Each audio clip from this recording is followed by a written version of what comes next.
দর্শক আসসালামু আলাইকুম। আজকে 16 জানুয়ারি 2025 রোজ বৃহস্পতিবার। আজকে পত্নীতলা থানার হাটে অবস্থান করছি। আজকে কাঁচা সবজির খুচরো দাম জানিয়ে দিব কেমন দাম গেল। আসসালামু আলাইকুম। ওয়ালাইকুম সালাম। ভালো আছেন? হ্যাঁ ভালো।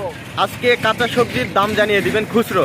আজকে দেখা যাক বাড়লো না কমলো দাম। হ্যাঁ হ্যাঁ। ওই পাশ থেকে শুরু করেন। মরিচ 40 টাকা কেজি।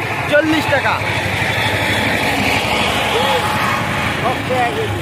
মাত্র 10। 10। বাঙালি কত খাবে খাক। গাজর গাজর 40। গাজর 40। তারপর আপনার ওই যে শালগম শালগম 40 টাকা কেজি। 40 টাকা কেজি। খিরা ক্ষীরা 40 টাকা কেজি। খিরাও 40। টমেটো 30 টাকা কেজি। টমেটো 30 টাকা। এই চিকন সিমটা 30 টাকা কেজি। 30 টাকা। আর ওইটা কি মটরশুঁটি মটরশুঁটি 80 টাকা কেজি। 80 টাকা কেজি।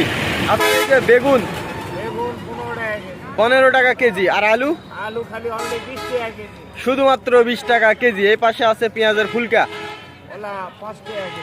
মাত্র 5 টাকা কেজি। তাহলে সবজির দাম অনেকটাই কম। অনেকটাই কমে গেছে। এখন তো বাঙালি খেয়ে শান্তি করতেছে নাকি? খেয়ে শান্তি করতেছে। তো দর্শক, এগুলো ছিল খুচরো দাম। আজকে 15 জানুয়ারি রোজ বৃহস্পতিবার পত্নীতলা থানার হাটে অবস্থান করছি। তো ঠিক আছে, ভালো থাকবেন। আসসালামু আলাইকুম। দর্শক, এগুলো খুচরো দাম জানিয়ে দেওয়ার চেষ্টা করলাম।